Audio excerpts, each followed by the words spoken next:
샬롬, 크리스찬 매거진 성공 가족 여러분, 샬롬 하셨습니까? 지난번에 아브라함의 다시 일어섬에 대해서 말씀을 드렸습니다. 아브라함은 정말 엄청난 실수를 했죠. 하나님의 약속을 끝까지 붙잡지 못하고 인간적 방법으로 하갈을 통해서 아들을 낳은 것입니다.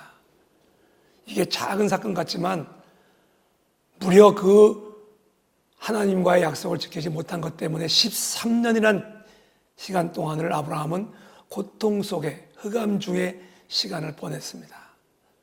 그러나 하나님은 아브라함을 결코 버리지 않았습니다. 13년 후에 다시 나타나셨죠. 그로 말씀하셨습니다. 너는 내 앞에서 행하여 완전하라.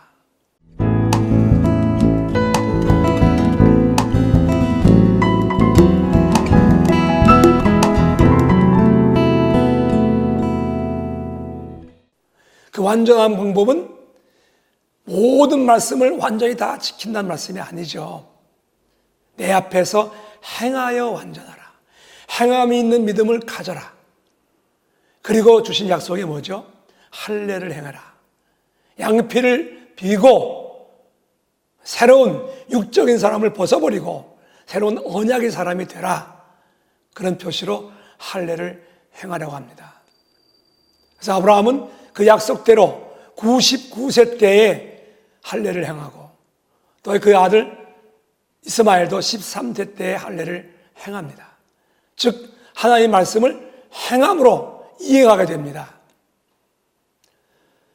그래서 아브라함에게 하나님은 새로운 이름을 주죠. 더 이상 이제 아브라함이 아니고 아브라함이다. 새 이름. 존귀한 아버지가 아니고 열국의 아버지.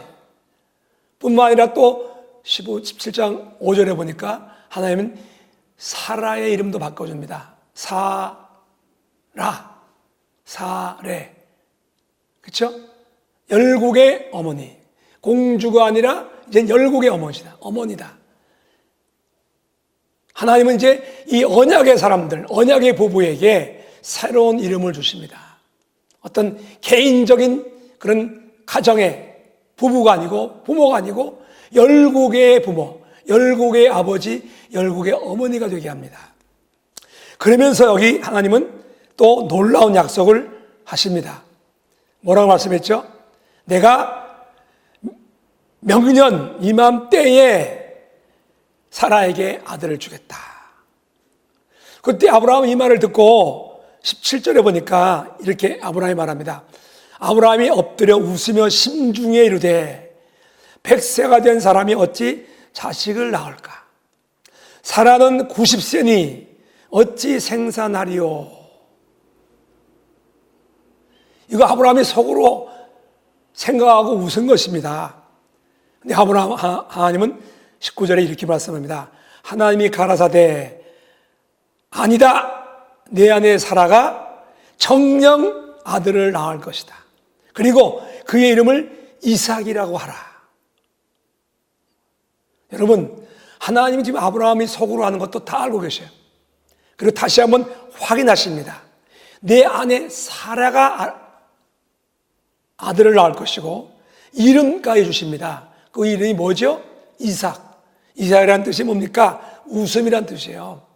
다시 말하면 아브라함이 웃었잖아요. 나중에 사라도 그 말 듣고 웃습니다. 하나님은 그 웃는 것도 알고 계셨어요. 그러나 나중에 정말 이삭을 낳은 다음에 큰 잔치하면서 온 가족이 실제 기뻐하는 웃음을 웃게 됩니다. 그 처음에는 믿지 못하는 그런 농담 같은 웃음을 웃었지만은 그 웃음이 마지막에는 정말 기쁨의 웃음으로 바뀌게 하신 하나님이십니다. 바로 그분이 하나님이세요. 21절에 내 언약은 내가 명년 이 기한에 사라가 내게 낳을 이삭과 세우리라.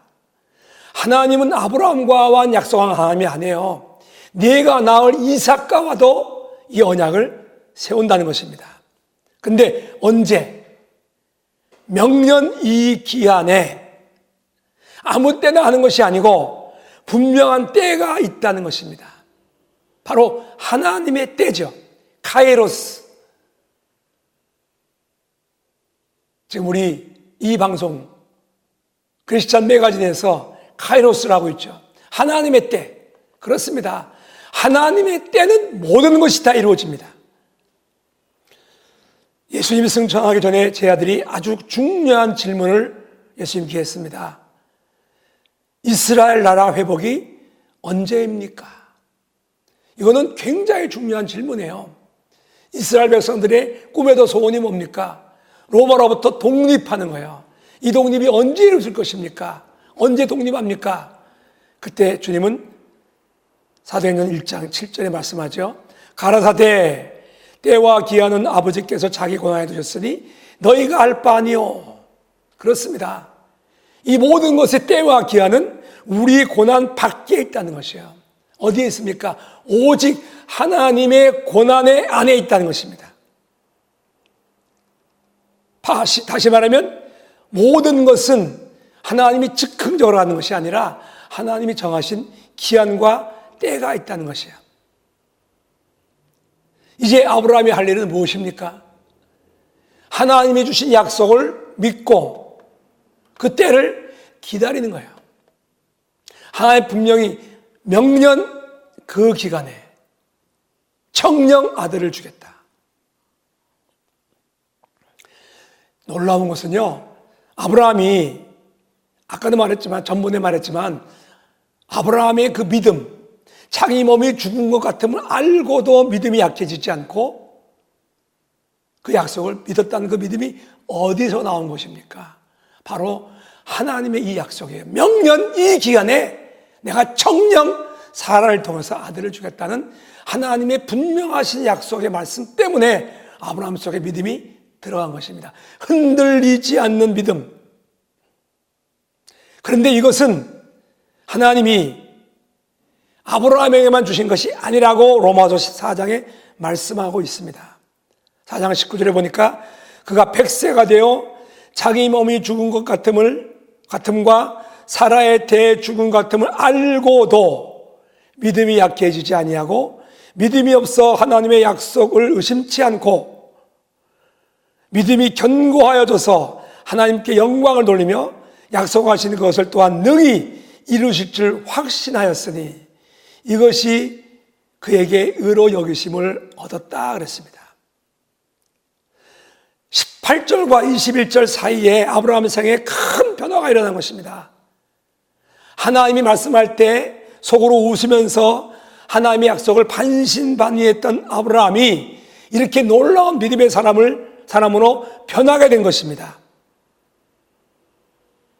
명년 이맘때에 내가 청령 사라를 통해서 아들을 주겠다 하신 하나님의 분명한 약속이 그 말씀이 아브라함 속에 믿음으로 들어온 것입니다. 그런데 놀라운 것은 로마서 4장 22절에 이렇게 말씀하죠. 저에게 의로 여기셨다 기록된 것은 아브라함만 위한 것이 아니요 의로 여기심을 받은 우리도 위함이니 곧 예수 우리 주를 죽은 자 가운데서 살리시니 전능하신 하나님을 믿는 자라 그랬습니다. 나와 여러분이 믿는 하나님은 약속의 하나님이시고 전능하신 분이십니다. 하나님은 약속하신 말씀을 그대로 이루십니다. 1.1획도 변함없이 이루십니다. 명년 이 기한에 바로 하나님이 정하신 그때에 정확히 하나님의 방법대로 이루신다는 것입니다. 그래서 히브리서 6장 15절 이하에는 이 아브라함의 믿음을 이렇게 표현하죠. 저가 이같이 오래 참아 약속을 받았느니라. 이제 우리가 할 일은 아브라함처럼 하나님의 약속을 붙잡고 인내하면서 그 기한을 기다리면서 아브라함처럼 기다리고 있으면 그 약속은 하나님이 이루십니다. 불가능한 같은 약속을 하나님이 이루십니다. 90세가 넘은 사라, 생산 능력이 끊어진 사라에게도 하나님이 아들을 주셨습니다. 이 놀라운 정말 초자연적인 역사의 축복이 이 아브라함처럼 이 약속을 믿는 저와 여러분 또 우리 모든 성공 가족 위에 임하시기를 주 예수 그리스도의 이름으로 간절히 축복합니다. 샬롬.